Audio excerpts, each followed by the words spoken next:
Let's start with part 2 of the same story. Arnook, mother of Tikisi, was also of short stature, having a broad and oval smiling face with black eyes and a small nose.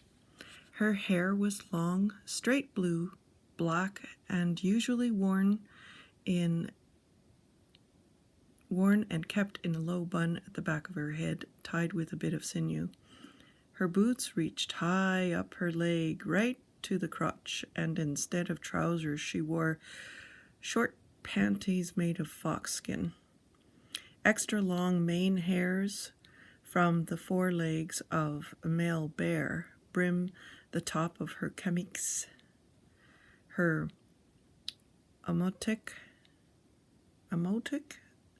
her parka was deep hooded as the amoti, the hood was used to carry a baby. She was robust looking and always appearing infallible. Arnook was always busy cutting and sewing skin garments for her family. Her ulu, half-moon shaped woman's knife, was always in use, fleshing the fat and scraps off the flesh off stretched animal skins.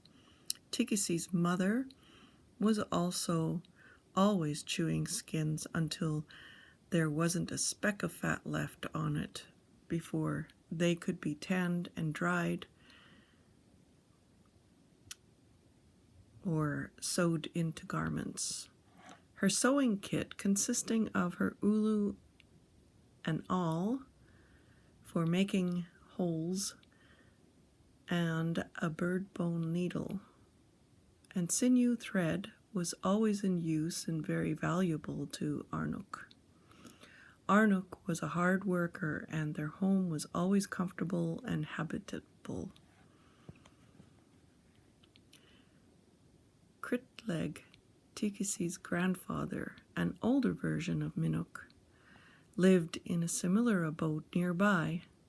He had reached such an age that he could no longer go hunting with his son or other men, nor provide for himself and others. He now had to depend on his son and daughter-in-law for skins for his clothes and food and fuel. Critleg's legs were always sore, and he was getting more tired with each day. He was named after a great shaman and believed to possess the powers to communicate with the spirits. Tikisi, boy who smiles, was now 5 years old, having been weaned during the last summer. He was dressed similar to his father now, and also had jet black hair as Minik. Tikisi's days were generally spent in the company of his grandfather, as much had to be taught and learned.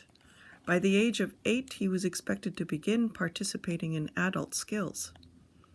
Every boy must learn to drive the dogs to get food from the catches,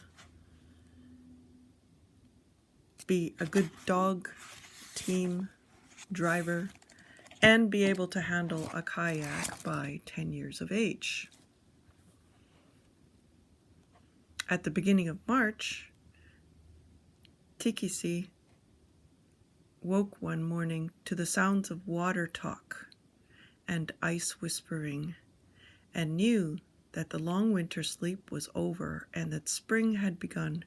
He remembered the echoes of spring after the 4th winter sleep.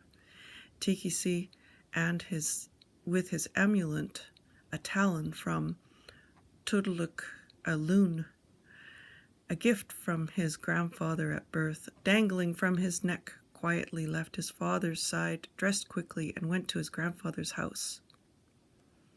"Critleg, my grandfather, I need your face before me." Aye. What is so important that an old man who has seen many winters cannot sleep? Grandfather, can you hear the ice whispering and the water talking? Tell me again, my grandfather, how our world began. I need to know this day. Kritlag slowly removed himself from his sleeping platform. Then he beckoned for Tikisi to come and sit around his lamp for warmth.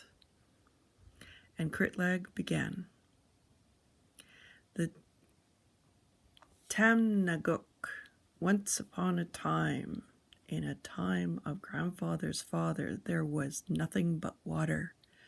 Suddenly one day, stones and rocks began to rain down from the sky, and land was created. Aha, yes, yelled Tikisi. This is so. I heard the world beginning this day.